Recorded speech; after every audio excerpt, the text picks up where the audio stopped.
날 여는 햇빛 같아 마음 열고 맞이하면 근심 어둠 사라지네. 아멘. 할렐루야.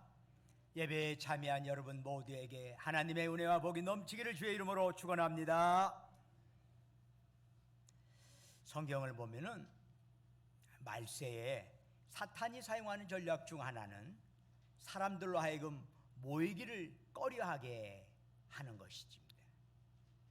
초대교회가 성령 충만할 때의 모습을 보면은 날마다 마음을 같이하여 성전에 모이기를 힘쓰고 집에서 떡을 떼며 기쁨과 순전한 마음으로 음식을 먹었다 기록하고 있습니다.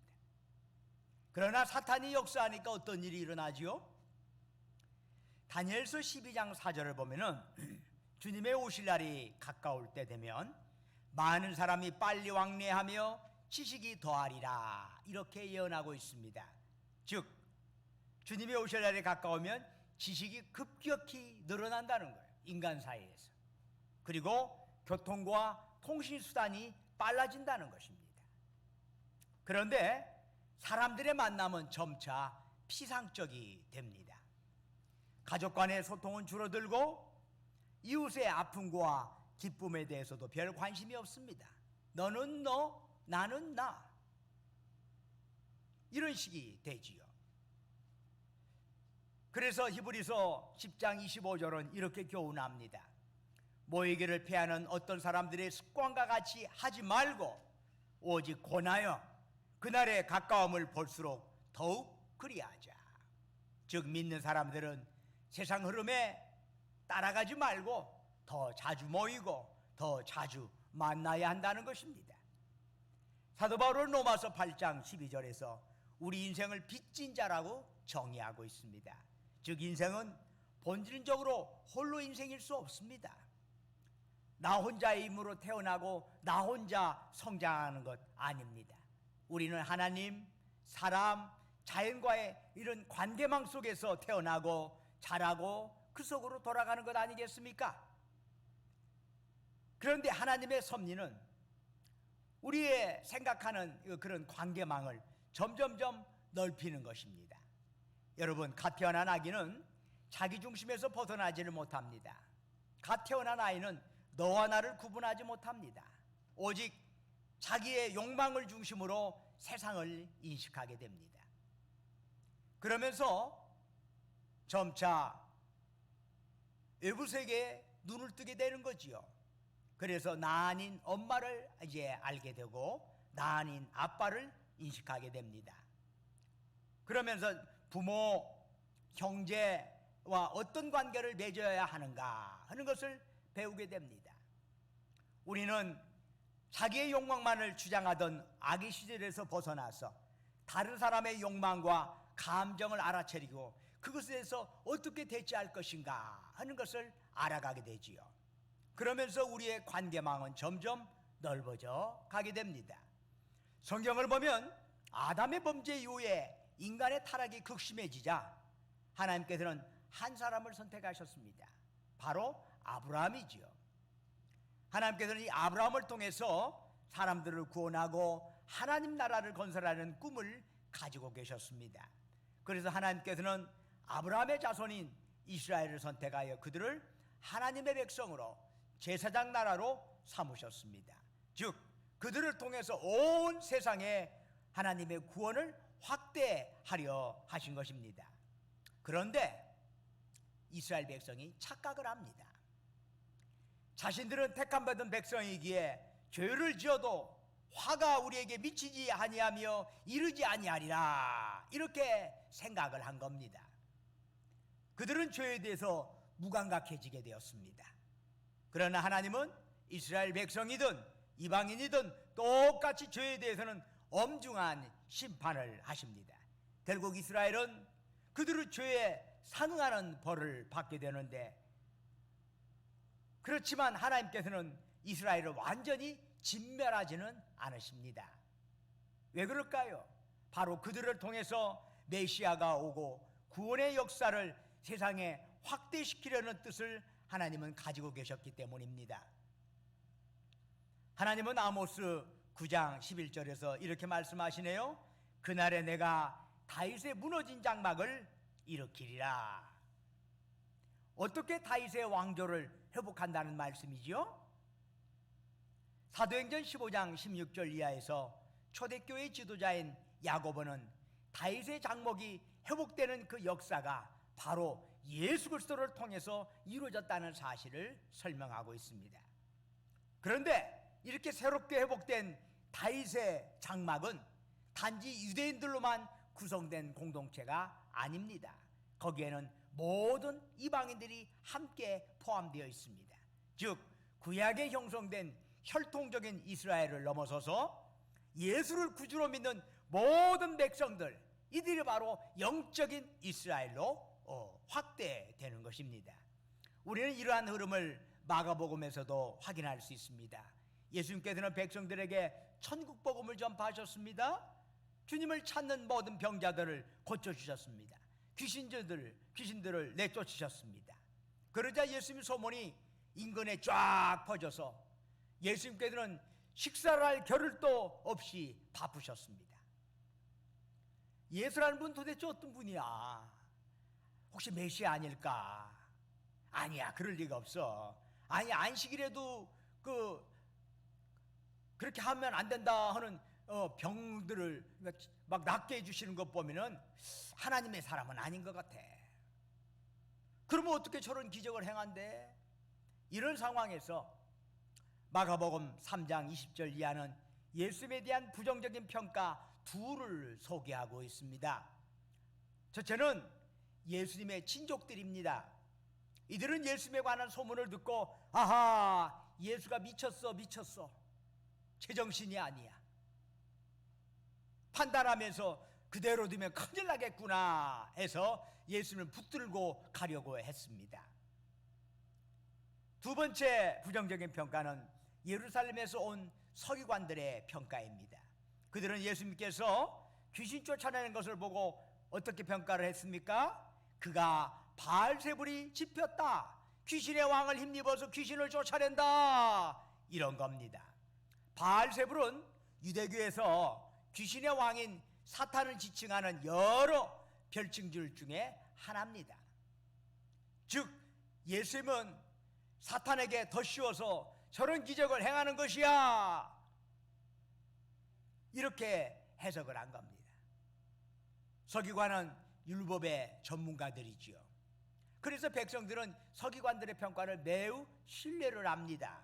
그런데 그들이 예수님을 이렇게 부정적으로 평가를 하니까 백성들은 자기들 눈앞에서는 기적의 역사가 일어나고 예수님께서 놀라운 일을 행하시는데 서기관들 말 들어보면 또 아닌 것 같아요. 그러다 보니까 반신반의하면서 예수님을 바라보게 됩니다. 이런 평가에 대해서 예수님께서 어떤 반응을 보이셨습니까?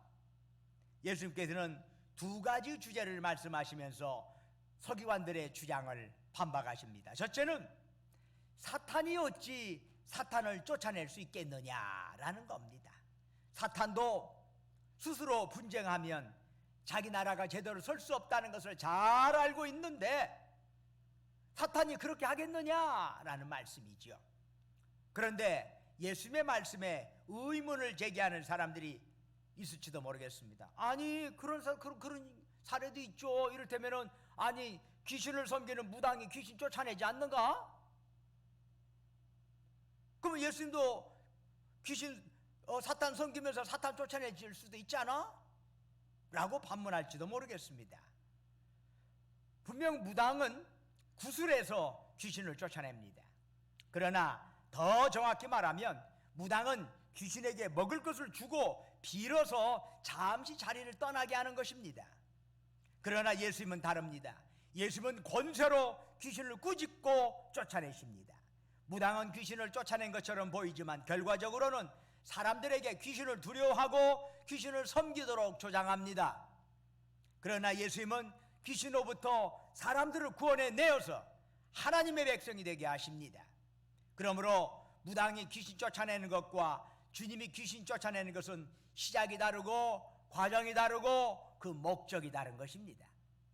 둘째로 예수님께서는 용서받을 수 없는 영원한 죄에 대해서 말씀을 하십니다.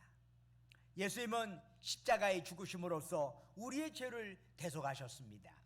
그런데 도저히 용서할 수 없는 죄, 영원한 죄가 있다고 주님은 말씀하십니다. 여러분, 참으로 놀랍고 무서운 일 아닙니까? 도저히 용서받을 수 없는 죄가 있다는 것인데요. 그게 어떤 죄지요?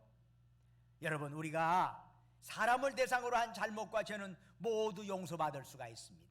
예수님 당시에 온갖 부정과 간음과 사기죄를 지은 자들 모두 예수님의 용서를 받았습니다. 더 나아가 하나님은 예수님을 거역한 죄조차도 용서에 포함시키셨습니다. 당시 적지 않은 사람들이 예수님의 출신이 비천하다는 사실에 거리감을 느꼈을 겁니다. 예수님은 나사렛이라고 하는 아주 당대 지도에도 나오지 않는 시골 출신입니다. 그리고 목수의 아들입니다. 그런데 예수님의 비유 중에서 목수에 대한 그런 것에 대한 비유가 하나도 없어요. 그리고 저도 시골에 살았지만 시골에서 목수 하나만 해가지고는 전업으로 해가지고는 먹고 살기 힘들어요. 평소 때는 농사를 짓다가 아마 농한기 좀 한가할 때 그때 아마 여기 집 좀 고쳐줘, 여기도 집 좀 여기도 좀 어떻게 좀 해줘. 그때 목수 역할을 할 겁니다. 대부분은 농사를 지었을 거라고 보아지고 아마 그렇기 때문에 예수님의 비유 중에 대부분은 다 농사에 관한 비유지 목수에 관련된 비유는 하나도 없습니다.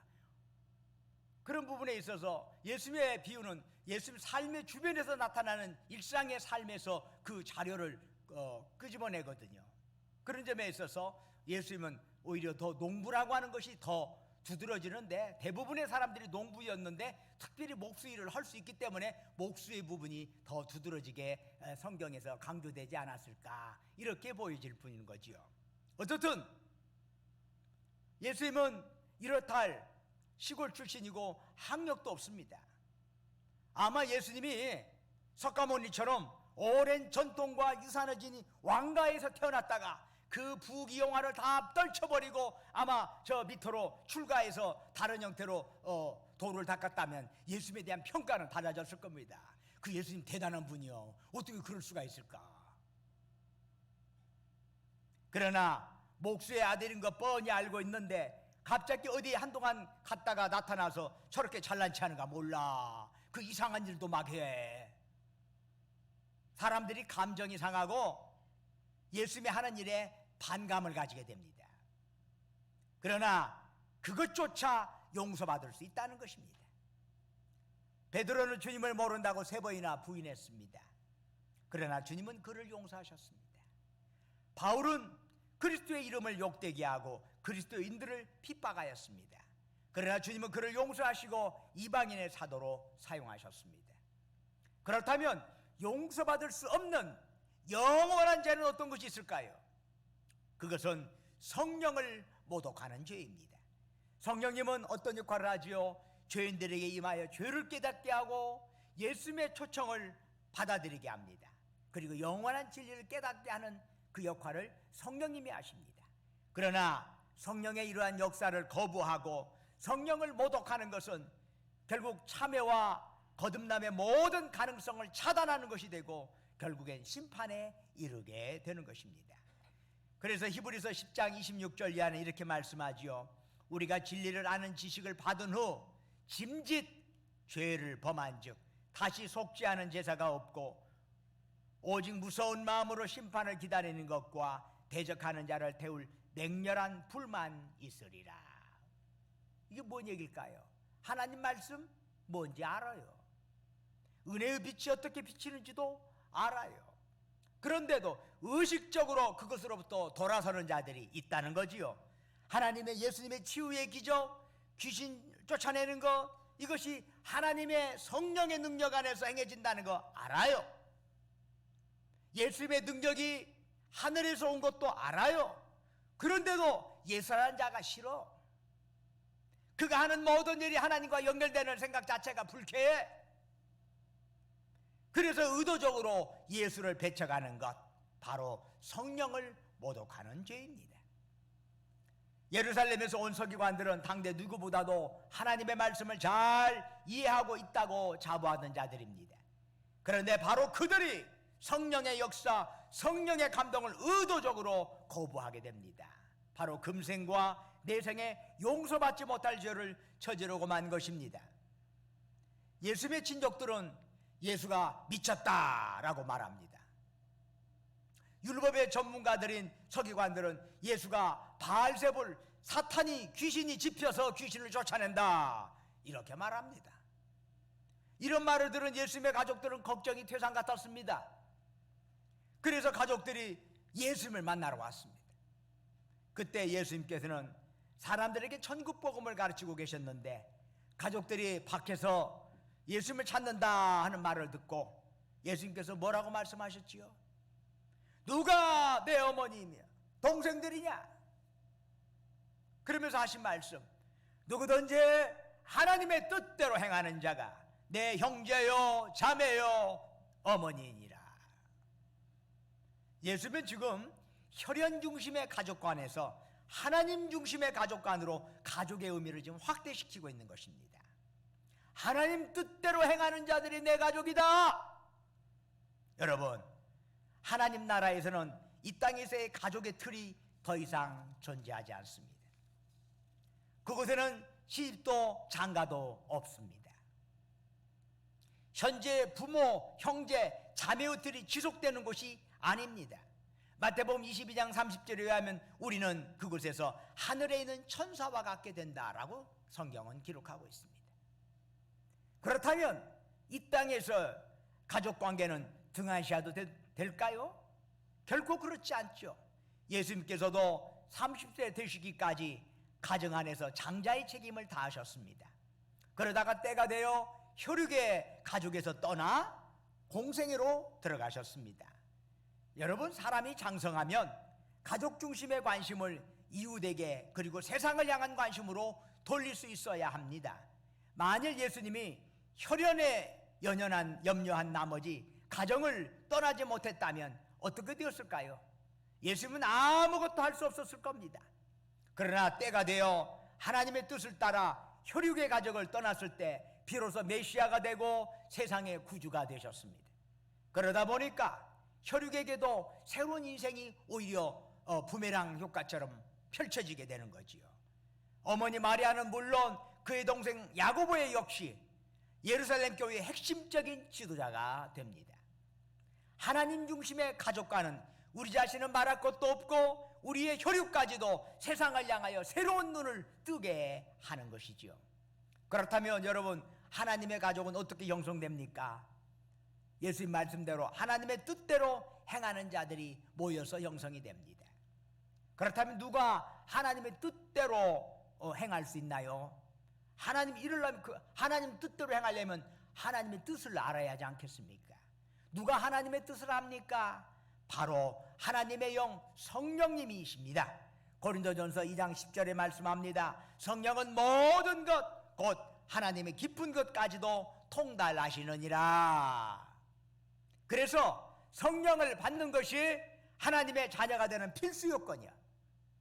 그래서 성령을 받지 않고는 누구도 하나님의 가족이 될 수 없다 이 말이죠. 그런데 로마서 8장 15절은 이렇게 말씀하네요. 너희는 다시 무서워하는 종의 영을 받지 아니하고 양자의 영을 받았으므로 우리가 아빠, 아버지라고 부르짖느니라. 성령의 사람은 두려워하지 않습니다. 왜냐하면 성령의 사람은 종의 영이 아니라 양자의 영을 받아서 하나님을 아빠라고 부를 수 있기 때문입니다. 이 아빠라고 하는 것은 아버지를 친밀하게 부르는 형태의 아람어적 표현입니다. 그래서 우리가 말하는 아빠하고 사실 똑같은 의미를 갖고 있습니다. 어감이나 뉘앙스가 똑같습니다. 그래서 여러분 예루살렘 가면 바로 아빠 하는 소리를 들을 수 있을 겁니다. 어린애가 아버지 부를 때 아빠, 깜짝 보면 한국 사람인 줄 알면 이렇게 보면은 거의 유대인이요. 그들도 아빠 그래요. 바로 하나님을 그렇게 친밀하게 부를 수 있다는 거죠. 사랑하는 여러분, 여러분은 하나님의 자녀가 된 것을 믿으십니까? 여러분은 그렇다면 하나님을 아빠라고 부를 수 있는 특권을 가졌다는 사실도 믿으십니까? 그렇다면 인생길 걸어가는데 두려워하지 마시기를 바랍니다. 우리 아빠 대신 하나님이 지켜주실 줄로 믿습니다. 디모데후서 1장 7절은 이런 말씀하지요.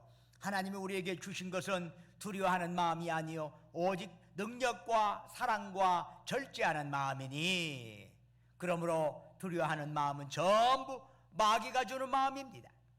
하나님에 대한 신뢰가 사라질 때 두려움이 찾아옵니다. 그러나 내가 하나님의 자녀라는 사실을 굳게 믿는다면 우리 안에 담대함이 찾아옵니다.